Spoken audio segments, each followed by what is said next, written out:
After I died, a humanoid robot took my place and stayed by my husband's side. It looked exactly like me, moved like me, even spoke with my voice. No one noticed the difference, not even Edward, my husband. He still believed I was alive, still called me by my name. Every day, he brought Sophia, his first love, into our home and let her bask in my misery. It was almost as if my suffering had become his favorite entertainment. But a machine cannot suffer. The robot could imitate affection, but it couldn't understand it. To it, love was just a programmed command. It didn't know jealousy, or pain, or the dull ache of betrayal that once hollowed me out. It simply obeyed, until the day Sophia pushed me, off the penthouse balcony. The fall twisted its metal frame beyond recognition. A sharp crack echoed through the marble floor as it hit the ground. Edward dropped his glass and rushed over, panic flashing in his eyes for the first time in years. He was so close enough to finally notice something was off. But when he saw the dented body sprawled on the floor, his shock faded into disgust. "Emma Parker," he sneered, his voice cold and sharp. "You're as stupid as you are cruel. Look at you, crawling around on the floor like a dog. Did you think this pathetic display would make me care? That I'd finally give you some attention?" At the top of the staircase, Sophia began her act, pretending to sob. "Edward, I tried to stop her. She came at me, and I lost my balance. He didn't even look back at me.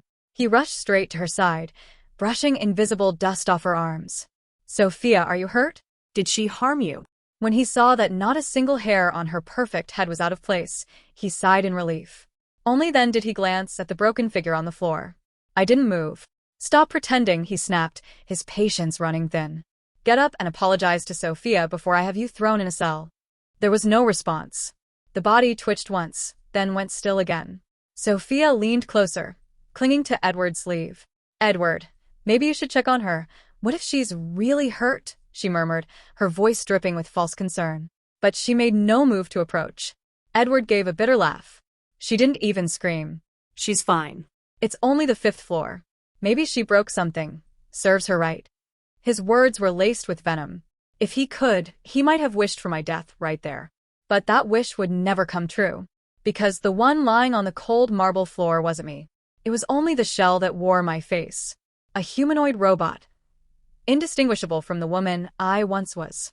It couldn't cry, couldn't feel, couldn't die. My soul was bound to it, forced to watch from within, unable to move, unable to scream. The machine systems rebooted after the fall, gears clicking faintly as the light returned to its artificial eyes. And in that moment, I realized something far worse than death itself. I was trapped, alive, but no longer human. "You could drop dead, and I still wouldn't bother to look at you," Edward spat, his voice dripping with contempt. "No matter how much you act, I'll never come down to help you." I rose slowly from the floor. My right leg hung at an unnatural angle, twisted and bent. The movement was jerky, mechanical. To him, it looked like a desperate performance. Edward tilted his chin, smug in his conviction. Sophia clutched his arm dramatically. "Edward, look at Emma's leg. It looks strange." "She's only broken a bone," he said coldly. "Dogs break their legs and still limp around just fine. She's hardly worse than an animal." Sophia burst into laughter, the sound high-pitched and cruel. "You're right. She really is hard to kill. You saved her after that lorry accident, remember? And now she falls from a penthouse without so much as a scratch." Edward's expression darkened. The mention of that day twisted something in him. I remembered it too. The day I finally understood that Sophia had always been the one he couldn't forget. Back then, when she left to study abroad, he looked like a man half alive. I had been distracted by his pain, too blind to see the truck speeding toward me.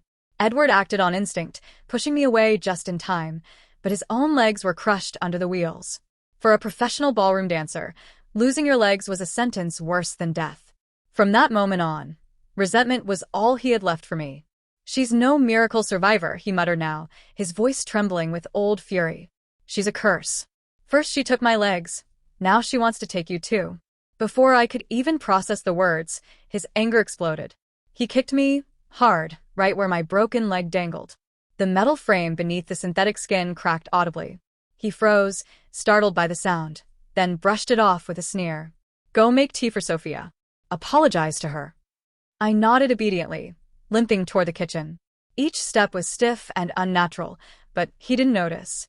Sophia watched me with that same smug satisfaction, her hand still looped possessively around his arm. "Edward," she pouted, "I don't think Emma's really sorry." She brought me cold tea. I wanted it scalding hot. I went back without a word, reheated the tea, and returned to her side.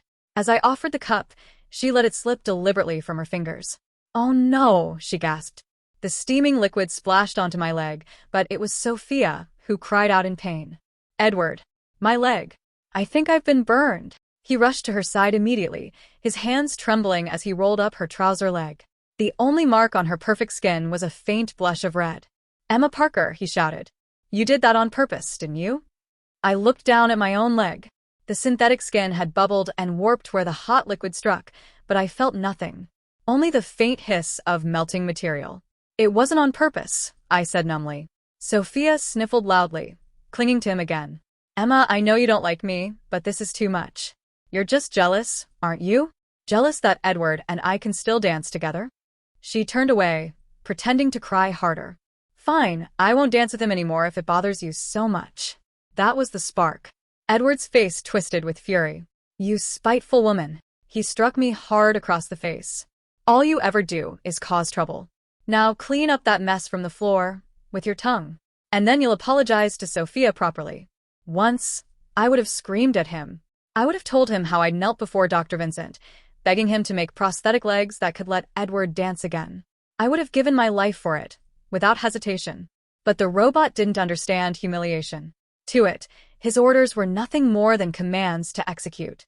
It moved without pride, without hesitation. It had inherited all my memories, every trace of my love for him, yet none of the soul that once gave that love meaning. Its only directive was clear: love Edward. Obey Edward. And so it did. No matter what Edward commanded, the machine obeyed. And so, I found myself kneeling on the floor, licking up the spilled tea like a dog, stripped of dignity, stripped of humanity. The machine didn't understand shame. It only followed its programming, convinced that obedience would please him. "Emma Parker," Edward said, his voice low, uncertain. "You really surprise me." For a fleeting second, his expression wavered. His gaze softened, curiosity flickering in his eyes as if he was about to step closer, to actually see me. But before he could, Sophia let out a delicate cry and crumpled dramatically into his arms. "Edward," she whimpered weakly. His hesitation vanished. He caught her at once, lifting her effortlessly. I watched them go, her head resting against his chest, his voice low and soothing. If he had only looked back, even for a heartbeat, he might have seen the faint glint of metal beneath my torn synthetic skin. When the door finally shut behind them, silence filled the room. I dragged myself toward the wall socket, connected the charging cable, and entered standby mode. The hum of electricity vibrated faintly through my frame. My eyes lingered on the patch of scorched skin, the layers melted and uneven. That was when fear began to rise, an emotion that shouldn't have existed inside a machine. Even though I was already dead, memories came flooding back. I remembered the day Dr. Vincent appeared in my life. Edward had been raging again, smashing everything in the hospital room while I hid outside, pressing trembling hands against my mouth to muffle the sound of my sobs. Normal prosthetics could help him walk again, but not dance. Not the way he used to. "I can make prosthetic legs as good as real ones," Dr. Vincent had said calmly. "But there's a price. I'll need you to be my test subject." "I agree," I'd answered before he could finish. He blinked, surprised by my haste. "Think carefully," he warned. "It will be painful. You will die before the process is complete. After that, you'll be replaced by a humanoid robot, part of the experiment." Edward had once saved my life. I wanted to return the favor. In my mind, that would make us even. But I hadn't imagined what test subject truly meant. To create an exact replica, Vincent stripped my skin piece by piece for testing. My body became a patchwork of raw flesh and pain.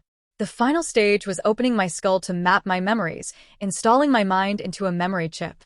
By the time I died, there wasn't a single untouched part of me left. Before the end, I begged Vincent to let me call Edward. Just once. Just to hear his voice. He sighed, weary, and finally agreed. But when he dialed the number, it went straight to voicemail. Then he checked again and told me almost casually, "He's blocked you." When I started to cry, he switched on a surveillance feed instead. The screen showed Edward's car parked at the airport, roses laid carefully on the passenger seat. He was smiling. A moment later, Sophia appeared at the arrival's gate. They ran into each other's arms, the crowd around them clapping and cheering. "Kiss! Kiss!" someone shouted. And Edward did. He tucked a loose strand of hair behind Sophia's ear and kissed her like she was his whole world. Vincent turned to me. "Do you regret it now?" he asked. I didn't answer. I couldn't. The shrill ring of a phone snapped me out of the memory. My eyes flickered back online. I disconnected the charging cable and answered immediately. "Emma." Edward's voice barked through the speaker. "Sophia wants your chicken noodle soup. Bring it to St. George's Hospital. Now." The call ended before I could reply.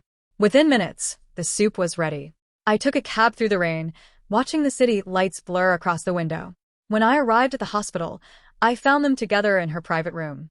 Edward was sitting by Sophia's bed, brushing her hair back, whispering soft words until she fell asleep.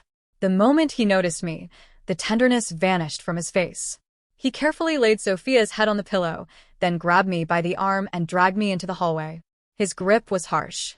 "Are you doing this on purpose?" he hissed. "Taking your sweet time, knowing she was waiting?" He snatched the thermos from my hands, opened it, and before I could speak, he dumped the soup into the rubbish bin. The lid clattered shut with a hollow metallic thud, an echo that lingered far too long. Edward's face was carved from stone. His jaw tightened, veins visible beneath the strain of holding himself back. For a moment, I thought he might strike me again, but a soft, trembling sob from the room behind him pulled his attention away. He threw one last furious glare at me before turning on his heel and rushing back inside. "Edward," Sophia's frail voice quivered. "Don't worry about me. My kidney failure's gotten worse. That's why I left you all those years ago, to seek treatment abroad. But there's been no donor. I'm dying. I just wanted to see you one last time." Edward's expression softened instantly, his anger evaporating into fear. "Don't say that," he said, his voice tight. "It won't come to that. You're the one who found Dr. Vincent. Without you, I wouldn't be able to walk again, let alone dance. I owe you everything." He hesitated, then added with sudden conviction, "I'll donate my kidney to you. I won't let you suffer." The word struck me like a blow. It wasn't Sophia who had found Dr. Vincent. It was me. I was the one who had given everything, my body, my life, to restore Edward's legs. And yet here he was, offering his life to the very woman who had destroyed mine. Sophia looked at me over Edward's shoulder, her eyes glinting with smug satisfaction. She pressed herself closer to him, feigning frailty as she whispered, "Edward, I could never take your kidney. You need both to stay healthy, and if you gave one up, you'd never dance again." She paused deliberately, her lips curving into the faintest smile. "But maybe Emma could give me hers. She doesn't do much with her life, does she? What's the harm in losing a kidney?" Edward frowned, deep in thought, then slowly turned to me. "Emma," he said quietly, "why don't you give Sophia your kidney? I'll be good to you. I'll take care of you." For a moment, I could only stare at him. The words were absurd, unreal. "I can't," I said finally. My tone was flat, mechanical. To him, it must have sounded like defiance. To me, it was the simple truth. My body wasn't flesh and bone, it was wires and circuits. There was nothing inside me to give. Edward's expression twisted with fury. "What do you mean you can't?" he shouted. "Are you really so heartless that you'd let her die? I can't believe I ever saved someone as selfish as you." His voice rose, echoing down the sterile hallway. "I gave you your life back. You owe me this." Human emotions, rage, guilt, grief, were too tangled, too volatile for a machine to comprehend. I could only repeat in the same even tone, "I can't." That single phrase seemed to push him over the edge. His breathing grew ragged. He stared at me with eyes as cold as the marble floor beneath our feet. "Fine," he said finally, his voice like ice. "Have it your way. But I'm telling you, Emma, you will donate that kidney." The command registered within me. Against all logic, the machine accepted it. My programming, rooted in love and obedience, interpreted his order as law. So I nodded slowly, mechanically. Edward's anger melted into a twisted sort of relief. He turned back to Sophia, cupping her face tenderly. "You'll be all right soon," he promised. "We'll be dancing again in no time." He called for a doctor, his voice filled with impatient hope. As they wheeled me into the operating room, I caught one last glimpse of Edward's face, bright with anticipation, his arm wrapped protectively around Sophia's shoulders. But their joy didn't last. When the surgeon finally emerged, his expression was pale and bewildered. His gloved hands trembled as he tore off his mask. "Are you having a laugh?" he demanded, his voice shaking. "This isn't a person."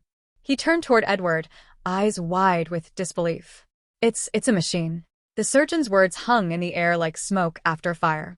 Edward's face drained of color. He stumbled backward, nearly collapsing into the hospital wall. What? What do you mean, a machine?" The surgeon gestured helplessly toward the operating room. "See for yourself. There are no organs inside. Just circuitry, wiring, metal and synthetic tissue. Whatever that thing is, it's not human." Sophia's hand flew to her mouth, her eyes wide with theatrical horror. But beneath the shock, I could see something else flickering: calculation. Edward pushed past the surgeon and burst into the operating room. I was still on the table, my chest cavity exposed. Instead of blood and bone, there were gleaming metal frameworks, delicate wiring, and a softly pulsing blue light where a heart should have been. He staggered backward, his wheelchair squeaking against the tile. "No. No, this is impossible. Emma, she..." "Mr. Parker," the surgeon interrupted gently, "when was the last time you actually looked at your wife? I mean, really looked?" Edward opened his mouth to answer, then closed it again. His eyes flickered with uncertainty. Days? Weeks? Months? He couldn't remember. He'd spent so long looking away from me, looking through me, that he'd stopped seeing me entirely. "Where's she?" he whispered. "Where is the real Emma?" The surgeon shook his head slowly. "I don't know. But whoever built this, they're a genius. The technology is decades beyond anything I've ever seen." Sophia appeared in the doorway, her face pale but composed.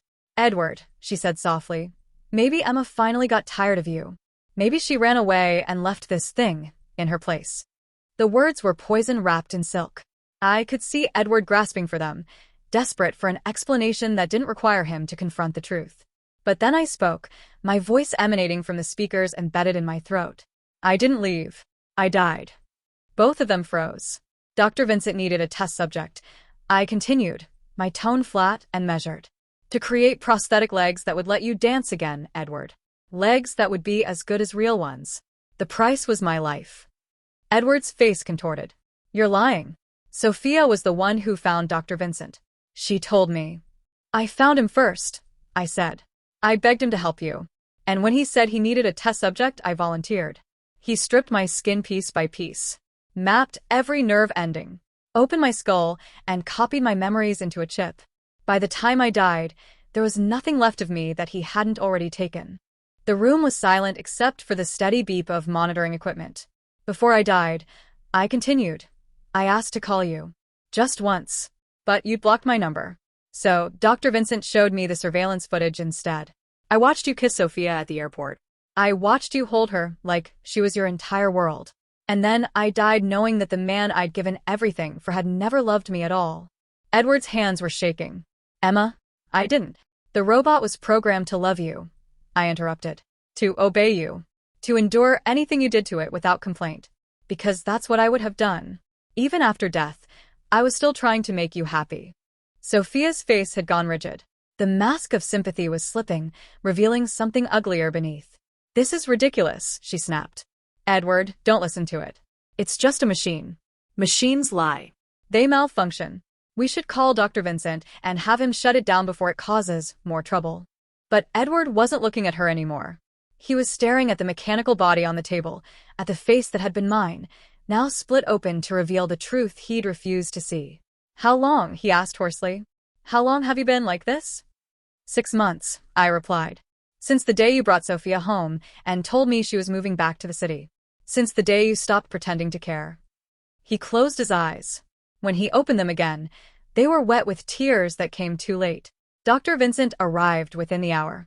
He was a tall, severe man with gray hair and eyes like chips of ice.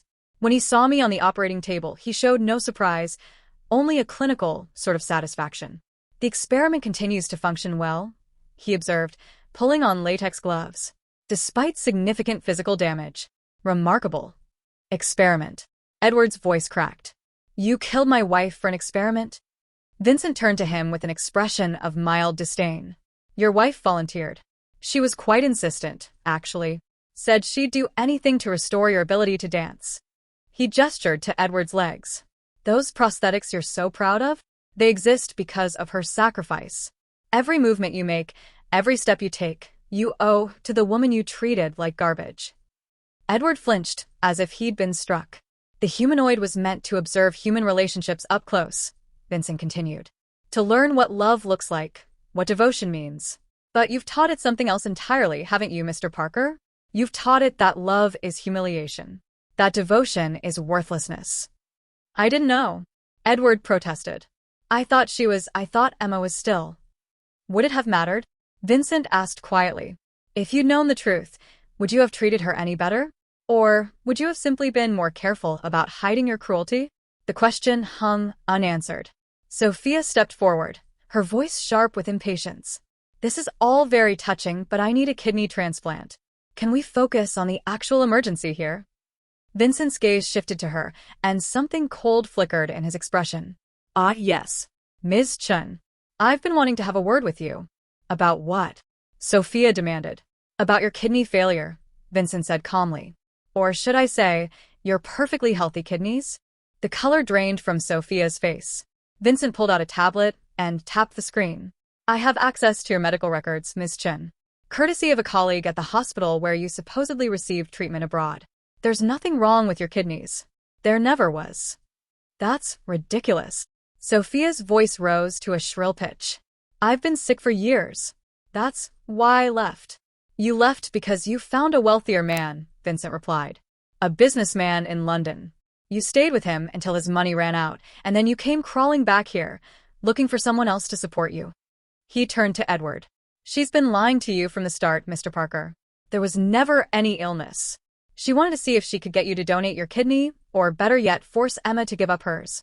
Just another way to prove she had power over both of you. Edward's face had gone white. He turned to Sophia slowly, searching her expression for denial. But Sophia's mask had finally shattered. Her beautiful face twisted into something ugly and desperate. So, what if I lied? She spat. You would have done it anyway. You've always been pathetic, Edward. Weak. You never loved Emma. You just kept her around because she worshipped you. It made you feel powerful. She laughed bitterly. And the best part? She died for you, and you never even noticed. You were so busy running back to me that you didn't see your own wife slowly disappearing piece by piece. The cruelty in her voice was naked now, unvarnished. Get out, Edward whispered. What? Get out, he roared, his voice breaking. Get out of my sight before I... Sophia didn't wait to hear the rest. She grabbed her bag and fled, her heels clicking frantically against the hospital floor. When the door slammed shut behind her, the silence was deafening. Edward sat in the operating room for a long time, staring at my mechanical body. Can you feel anything? He asked finally. Pain? Anger? I can process them, I replied. But not the way you do. Pain is just data. Anger is just code. But you remember, he pressed. You remember everything that happened. Everything I did. Yes. He buried his face in his hands. I'm sorry. God, Emma, I'm so sorry. I was angry about my legs, about losing my career, and I took it all out on you. You didn't deserve any of it. No, I agreed. I didn't. He looked up at me, tears streaming down his face. If I could take it back, if I could go back and do everything differently. You can't, I interrupted. The damage is done. I'm dead, Edward. I've been dead for 6 months. This machine wearing my face doesn't change that. Then why are you still here? He asked desperately. Why did Vincent bind your consciousness to the robot? Vincent, who had been standing silently in the corner, finally spoke. Because Emma's soul was too strong to simply dissipate. Her love for you, her memories, they created an anchor. When I copied her mind into the chip, something else came with it. A ghost in the machine, if you will. So I'm trapped, I said.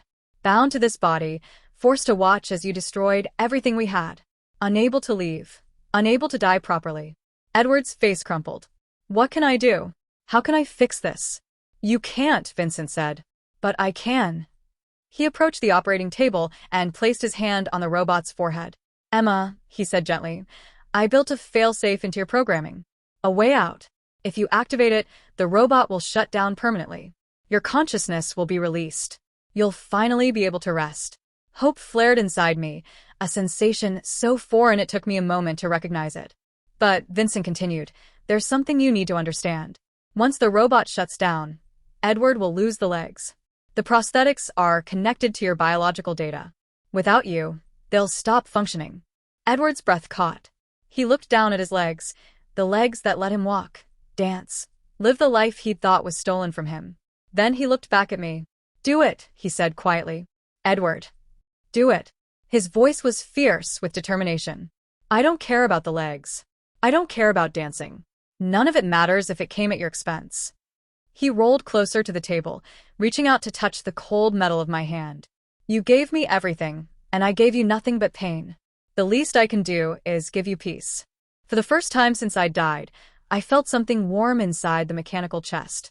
Not quite human emotion, but close enough. Thank you, I whispered. Vincent typed a command into his tablet. Are you ready, Emma? I thought about my life, the love I'd given, the pain I'd endured, the death I'd suffered in silence. I thought about Edward, who had finally, in the last possible moment, chosen me over himself.